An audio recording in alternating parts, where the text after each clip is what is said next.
Hey folks, and welcome back to the channel for a look at the servants and prisoner systems in vrising. Now in this one, I'll try to teach you everything you need to know about these two mechanics, including stuff like which servants you should be looking for, where to find them, and how to utilize prisoners whilst keeping them happy. Well, relatively speaking at least, they are still locked in a metal cage. If you do find the video useful, be sure to drop it a like and subscribe to the channel for more vrising tips, guides, and gameplay. Sponsoring today's video is GPortal, who, if you're not familiar, have partnered with vrising developers Stunlock Studios to provide their official servers. Now I use GPortal for both of our vrising servers too. The performance has been fantastic with no unexpected downtime, and honestly, purchasing one couldn't be easier. All you need to do is select the game that takes your interest and choose the number of players you want it to hold. Easy. A 40-slot vrising server can cost you as little as $26 a month, plus you can even choose to pay for just 3 days if you don't want to commit to a full month right away. GPortal have servers located in the US, the EU, and Asia, so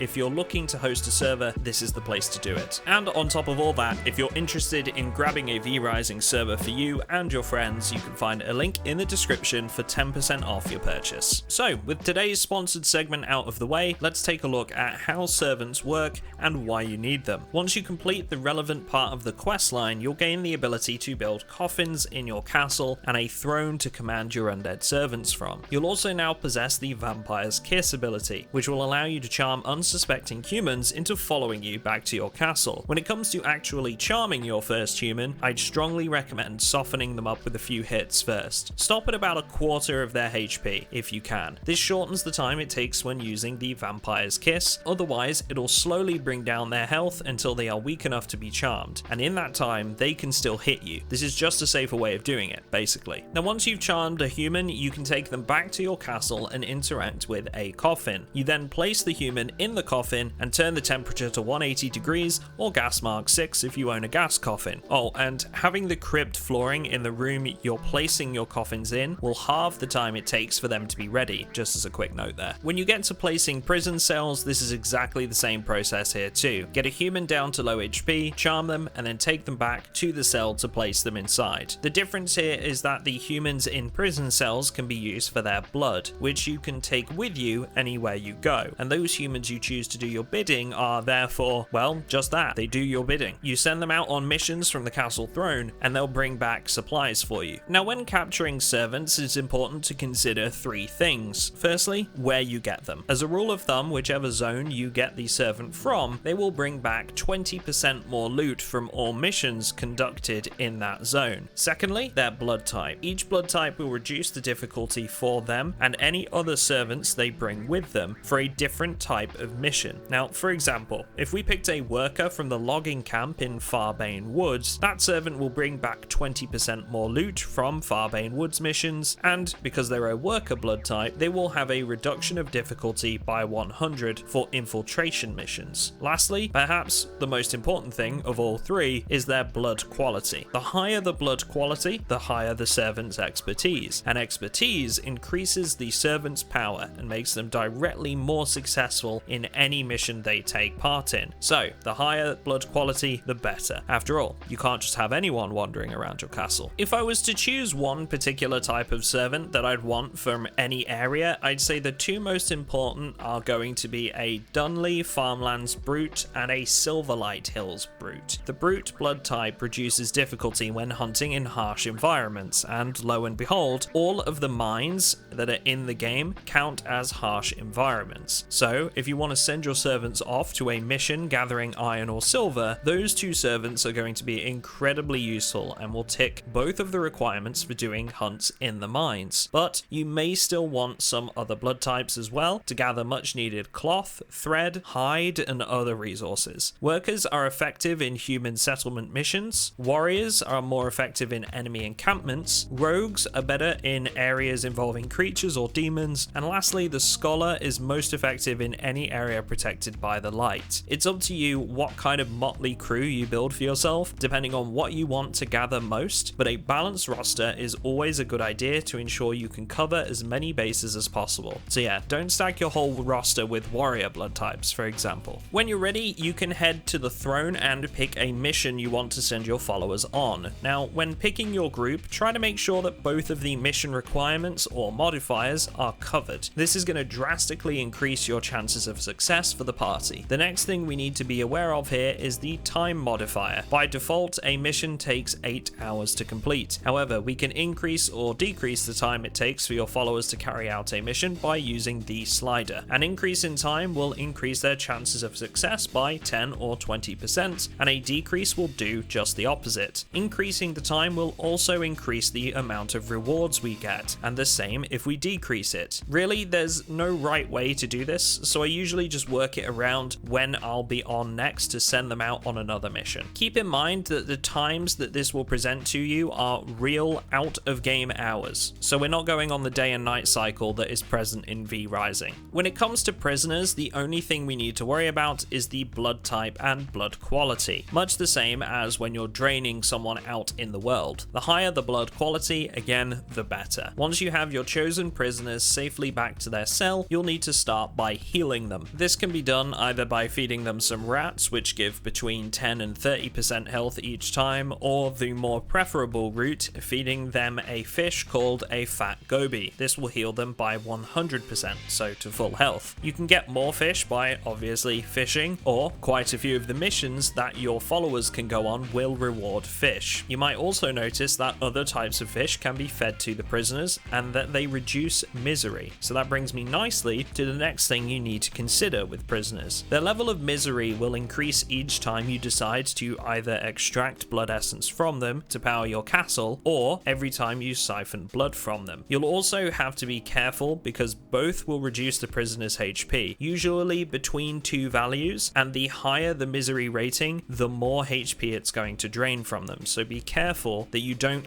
accidentally kill your prized cow. Now, before I wrap this one up, I did just want to touch on some advice that might help you when it comes to servants and prisoners. Firstly, where to find the high percentage blood types. Whilst you can find high quality blood basically anywhere in Vardoran, the higher level zones tend to have a higher base level of blood quality than, say, for example, Farbane Woods, which is a lower level area. If you go up into Silverlight Hills, most of the blood types are between the low 20s and high 40s, as opposed to what would usually be below 10% in Farbane. Something else to keep in mind here too is that when you make it out to the Cursed Forest, you'll sometimes find mosquitoes that actually have random blood types from the victims they've previously drained of blood. Just something to keep an eye out for. Now, speaking of the Cursed Forest, you might be wondering where to actually acquire the servants that are capable of receiving 20% increased loot from Cursed Forest missions. Well, the simple answer is here that it's a roll of the dice. There are no human inhabited towns in the Cursed Forest, so there's only one place we can find potential servants there, and that's in the Spider Lair. Smash open enough of these webbed cocoons and you'll sometimes find an unfortunate victim that has been trapped inside. Capture these humans as servants and there's a chance that they will come from the Cursed Forest, but unfortunately there's also a chance that they can come from all of the other regions of the map too, so it's an absolute pain in the ass, to be quite honest. It's completely luck based. You might need to go through quite a few servants before you find one that's from Cursed Forest, but it can be a big help in getting some of the high level gear, so it's definitely worth trying. Lastly, when it comes to the general loot pools of different kinds of missions, anything occurring in a settlement tends to net you things like cloth, fish, and thread. Anything to do with creatures or demons, it'll be things like scales, mushrooms, or bones, and well, the mines are of course pretty self-explanatory. Generally speaking, all of the places you'll be sending your minions to will have a list of resources you'll be able to acquire, so make sure to just give those a read before you send them off on their merry way. That's it from me in this one, folks, but again, if you did find the video useful, do consider dropping it a like, as it's a huge help to the channel, and subscribe for more videos like this one. Special thank you to our sponsor GPortal today, and of course to all of my wonderful patrons for supporting the channel and in the process getting themselves access to our whitelisted vrising and Project Zomboid servers. There's a link in the description if you want to join them. Thanks everyone, and I will see you all in the next one.